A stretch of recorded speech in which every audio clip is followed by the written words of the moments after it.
What is up, guys? Welcome back to another video. How are you guys doing? In this video I'm going to give you another Amazon FBA update, giving you an update in regards to my third Amazon FBA product and my second one on how it is actually doing and where I am at. So if this sounds interesting, let's get straight in. Before I start, make sure you smash the like button and subscribe down below for more videos like this. So starting off with my second Amazon FBA product, I am still selling it, and the demand, as mentioned in my previous video, is still slow, and at the moment I'm selling between 1 to 2 units a day, which obviously isn't great and ideal, but at least my inventory is shifting, so when I do sell out, I don't have to, or I will not order another batch again, because it's not what I'm looking for in terms of selling on Amazon FBA. So the good news is that I don't have to replenish my inventory and potentially waste 50p per unit scrapping it and selling it to Amazon. I'd rather sell it and make a profit or even break even. So that is the good news for the second Amazon product.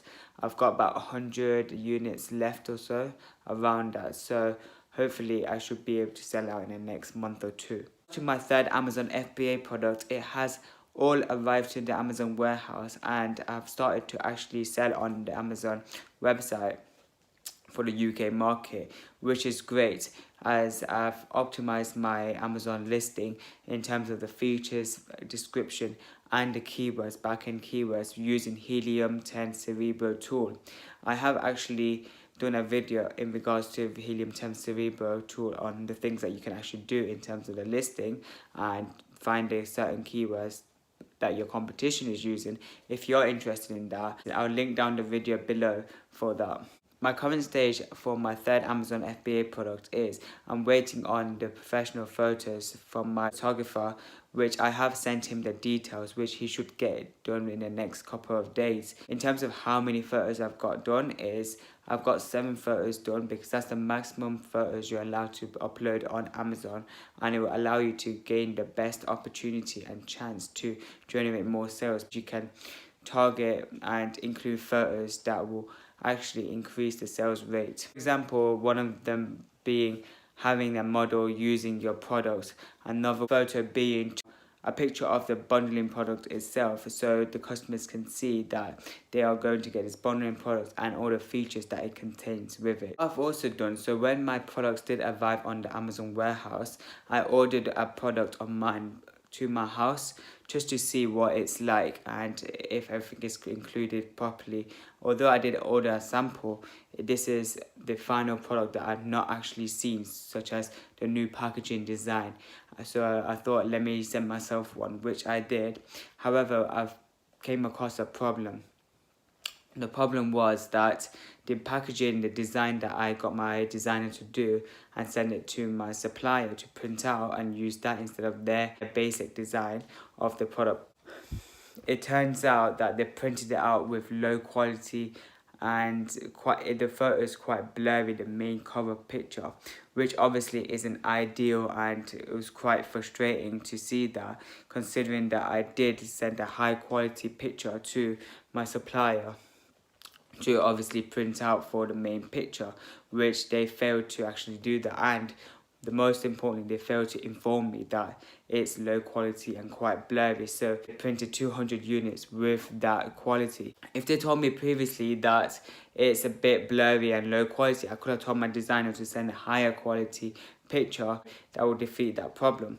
However, they failed to do that, so it does leave me in a difficult situation, because I'm trying to sell a high quality product that I can potentially increase my pricing as well as giving a good customer experience. However, if a customer opens the Amazon box and sees the low quality cover photo, that obviously doesn't look good and doesn't look high quality, which obviously can affect my sales and my reputation, etc. So what I've done is that I've messaged my supplier saying that you've printed out a low quality main cover picture. Now obviously our company is not happy with that, which they argued that it's our fault that we sent the low quality picture, but we actually didn't.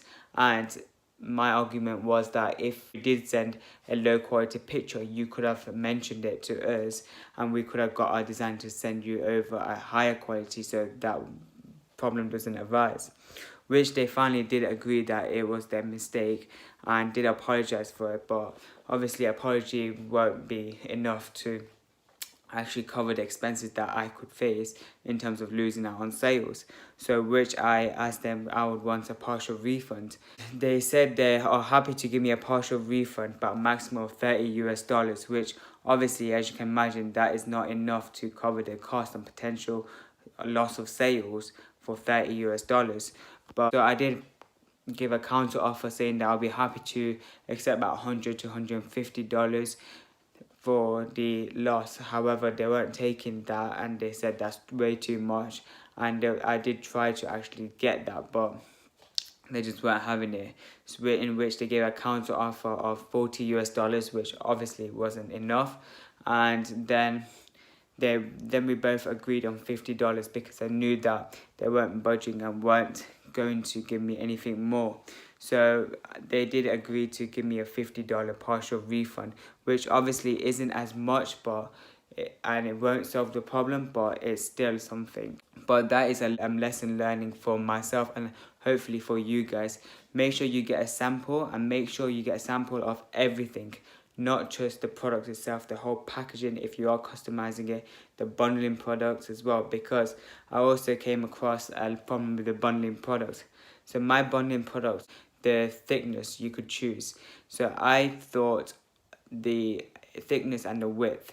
So the one I wanted was a quite thick, higher quality product, but the one that actually I chose was not that thick. That's maybe because my lack of knowledge in terms of the depth of that product and the thickness level, as well as not ordering a sample for that. I ordered a sample for the main product, but not the bundling product, which was obviously a mistake because it does shout low quality. However, I feel like it shouldn't affect my sales because it is a free product, and so customers would appreciate that they're getting a free product even though it might not be the best of quality. But that is definitely a learning lesson for me, and definitely I will change it if I reorder this product. What this actually goes to show is that there is still a lot of learning and a lot of lessons to be taken from this, that even though you've ordered a product 2 or 3 times already,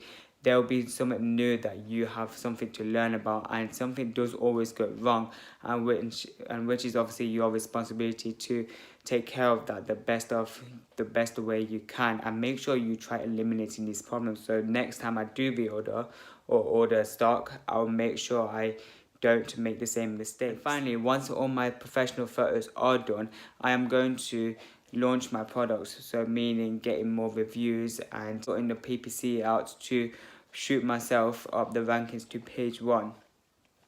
I have been learning quite a lot and been researching on the best strategy to launch a product. Once I have done that, I will definitely create a video for you guys to show you how I've managed to launch my products and hopefully get onto the page 1 on my keyword that I want it to be. But yeah, that is the update so far, that I'm just waiting on the professional photos to be done and soon going to launch my products, and hopefully it should go well.